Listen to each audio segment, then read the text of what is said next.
Alors, dans cette vidéo, on va voir l'ordre poli. Cette grammaire, vous allez relativement peu l'utiliser. Par contre, il est possible que vous l'entendiez beaucoup.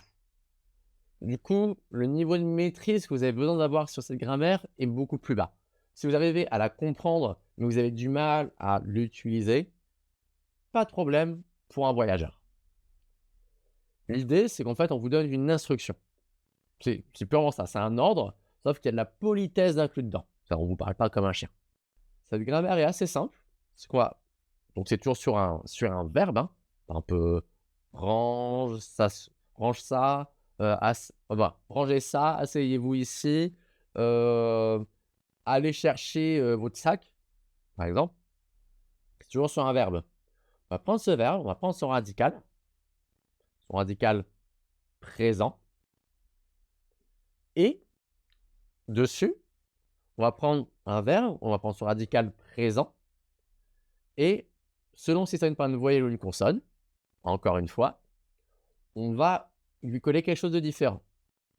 Par exemple, s'il se termine par une consonne, on va lui coller seiyō. S'il se termine par une voyelle, on va lui coller le seiyō. Par exemple, aller à droite, urunjoge, kaseyo. Le verbe kada, radical ka, termine par une voyelle, seiyō, kaseyo. Préparer tout pour demain. Préparer, c'est jumbiada, qui termine encore une fois par une voyelle. Neil kaji, ta, jumbiaseyo. Il y a plus de chances que vous l'entendiez ou peut-être que vous le lisiez, cette grammaire, notamment sur des instructions par-ci par-là.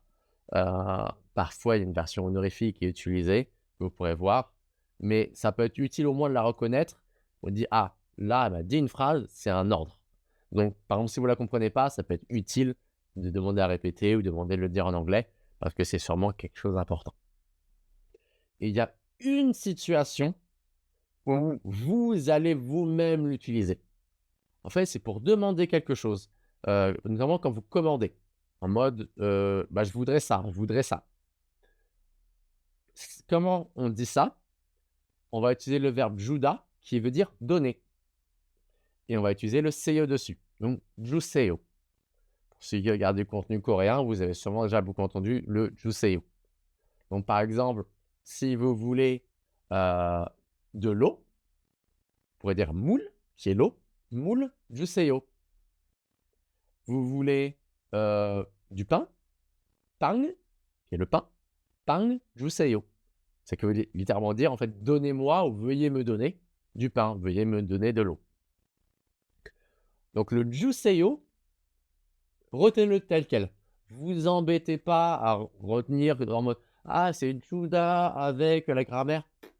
Retenez juste juseyo, tel quel. Il y a des grandes chances que ce soit le seul que vous utilisiez vraiment, mais que vous entendiez parfois d'autres personnes dire le seiyō à vous. Par exemple, une situation où on l'entend souvent: «Yogi oseyo». Yogi qui est ici, oseyo, oda, venir, mode: «Ah, venez ici». Par exemple, imaginons un un magasin où il y a plusieurs caisses et vous êtes dans une caisse où il y a plein de monde, ils viennent d'ouvrir une caisse et vous diront peut-être: «Yogi oseyo», en mode: «Venez ici». Ça peut être une situation notamment où vous entendrez le seiyō. Est-ce que vous avez besoin de savoir le tuer dans cette situation-là? Non. En tant que touriste, il y a peu de chances que vous donniez un ordre, à quelqu'un, à part sur le juseyo. Lui, c'est un ordre, ne vous inquiétez pas, c'est pas du tout mal poli de dire à quelqu'un juseyo, de moule juseyo, pang juseyo, copie juseyo. C'est pas du tout mal poli.